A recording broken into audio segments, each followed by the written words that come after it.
Hello, Cho. Let's read the question. And the question says, consider the following nuclear decay. Initially, U-36 uranium is at rest. Uranium implies thorium plus X. If the uranium nucleus is at rest before its decay, which of the following statement is true considering the final nuclei? Or options are A. They have equal kinetic energies, but the thorium nucleus has much more momentum. Or option B is they have equal kinetic energies and momentum of equal magnitude.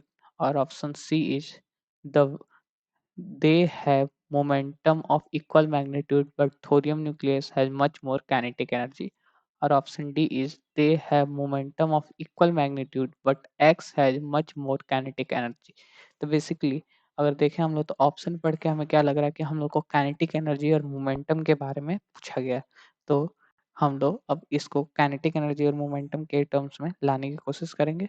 तो इस question को solve करने के लिए जो की concept use होंगे, की कॉन्सेप्ट्स, जो पहला पॉइंट होगा इसमें लॉ कंजर्वेशन ऑफ मोमेंटम। पहला पॉइंट तो यही होगा, कंजर्वेशन ऑफ मोमेंटम।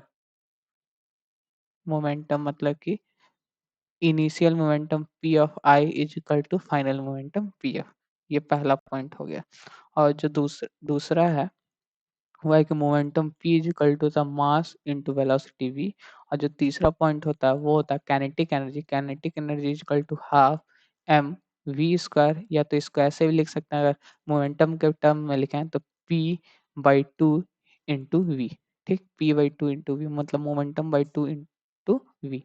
तो इन्हीं तीनों कॉन्सेप्ट पे ये क्वेश्चन सॉल्व हो जाएगा। तो चलिए इस क्वेश्चन को सॉल्व करते हैं। तो अगर देखें हम लोग तो यूरेनियम पहले रेस्ट पे था, मतलब कि पहले रेस्ट पे था इनिस। तो अगर इस रिएक्शन का हम लोग देखें मोमेंटम, तो ये रेस्ट पे था, तो अब रेस्ट पे मतलब कि इसका मोमेंटम क्या हुआ, जीरो हुआ। तो इसका भी जो मोमेंटम होना चाहिए वो जीरो होना चाहिए। मतलब कि ये जो p i is equal to p f हुआ, मतलब कि p i is equal to p f is equal to zero होना चाहिए, क्योंकि इनिशियल जो मोमेंटम है वो जीरो है। क्योंकि ये रेस्ट पे है मतलब वी जीरो हो गया, तो एम इंटू वी भी तो जीरो होगा। अब पी एफ देखें तो पी एफ में क्या है, मोमेंटम ऑफ थोरियम होगा और मोमेंटम ऑफ एक्स होगा। मतलब कि p of thorium plus p of, अब फाइनल मोमेंटम लिख रहे हैं, p of x is equal to zero. तो यहाँ से क्या आया, p of thorium is equal to minus of p of x. मतलब यहाँ से ये समझ में आता है कि जो दोनों का मोमेंटम तो सेम होगा, पर एक्स क्या है वो डायरेक्शन को दिखा रहा है। मतलब कि दोनों का मोमेंटम का मैग्नीट्यूड तो सेम होगा पर उनका डायरेक्शन अलग अलग होगा। तो इस इक्वेशन, अगर ये इक्वेशन वन ले ले, तो इससे हम लोग को ये समझ में आता है कि दोनों का जो मोमेंटम है वो सेम तो है पर अपोजिट डायरेक्शन में है। ठीक, अगर हम लोग दूसरी बात करें अब काइनेटिक एनर्जी की, तो काइनेटिक एनर्जी यहाँ से पी है। अब इसको काइनेटिक एनर्जी के टर्म्स में कैसे लिख सकते हैं, तो अगर देखें हम लोग तो ये मोमेंटम है। अब अगर काइनेटिक एनर्जी को लिखें तो हम लोग लिख सकते हैं कि kinetic energy is equal to, kinetic energy is equal to half m into v square, या तो ऐसे लिख सकते हैं कि momentum by two into velocity. तो अगर हम लोग बात करें इसकी, तो हम लोग इसको और मॉडिफाई करें अगर हम लोग, तो इसको kinetic energy is equal to हो जाएगा momentum by two into velocity. तब अगर देखें तो हम लोग के पास जो काइनेटिक एनर्जी, काइनेटिक एनर्जी या तो इसको अगर चेंज करें तो पी इज इक्वल टू हो जाएगा two into kinetic energy into velocity v. ठीक, इंटू वेलोसिटी वी।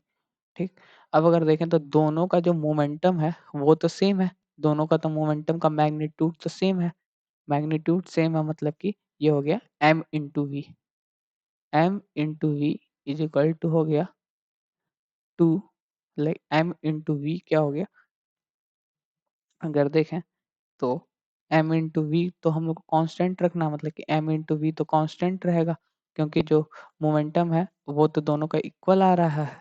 तो जब m इंटू वी कांस्टेंट है, तो अगर हम लोग को मास बढ़ेगा तो वेलोसिटी को घटाना पड़ेगा, क्योंकि जो मोमेंटम ऑफ थोरियम है मोमेंटम ऑफ एक्स के इक्वल है, मतलब कि ये कांस्टेंट हो गया एक तरीके से। अगर मास बढ़ेगा तो वेलोसिटी घटेगी।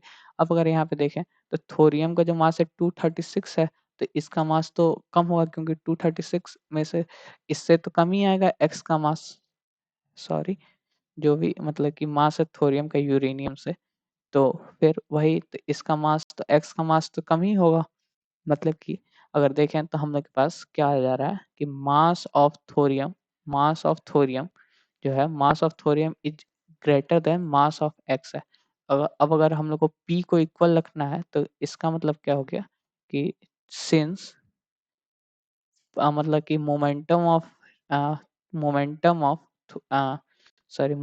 Of thorium is equal to magnitude की केवल बात कर रहे हैं, मैग्नीट्यूड ले लेते हैं, magnitude of p of x, तो दैट इम्प्लाइज कि वेलोसिटी ऑफ जो थोरियम है वो कम होगा, क्योंकि मास ज़्यादा हो, एक फैक्टर ज़्यादा हो गया, तो velocity of thorium is less than velocity of x. ठीक, तो अब इसी कॉन्सेप्ट पे ये हम लोग का दूसरा पॉइंट हो गया। अब वेलोसिटी ज़्यादा हो गई तो इसका मतलब क्या हो गया कि kinetic energy m into v square तो है, इसका मतलब क्या हो गया, काइनेटिक एनर्जी हो गया, kinetic energy of thorium, kinetic energy, क्योंकि अगर इस फॉर्मूले से देखें तो पी तो कांस्टेंट है, तो जिसका वेलोसिटी ज़्यादा होगा उसका ही काइनेटिक एनर्जी ज़्यादा होगा, तो kinetic energy of thorium is less than kinetic energy of x. ये हम लोग का इक्वेशन हो गया 3। तो अगर हम लोग ऑप्शंस चेक करें तो they have equal kinetic energy, नहीं, इक्वल काइनेटिक एनर्जी तो है ही नहीं। दे हैव इक्वल काइनेटिक, नहीं, ये भी ऑप्शन गलत हो जाएगा। They have momentum of equal हाँ इक्वल मैग्नीट्यूड है, but thorium nucleus has more kinetic energy, नहीं, थोरियम के पास काइनेटिक एनर्जी नहीं ज़्यादा है, एक्स के पास है। तो अगर ऑप्शन डी देखें, they have momentum of equal magnitude, ये स्टेटमेंट तो सही है, but x has the much more kinetic energy, हाँ ये भी स्टेटमेंट सही है, क्योंकि हम लोग देखें क्वेश्चन 3 में तो एक्स की काइनेटिक एनर्जी ज़्यादा आ रही है। ठीक, तो जो ऑप्शन डी हो गया वो करेक्ट हो गया। So the final answer is option D. Hope you understand it well. All the best. Thank you.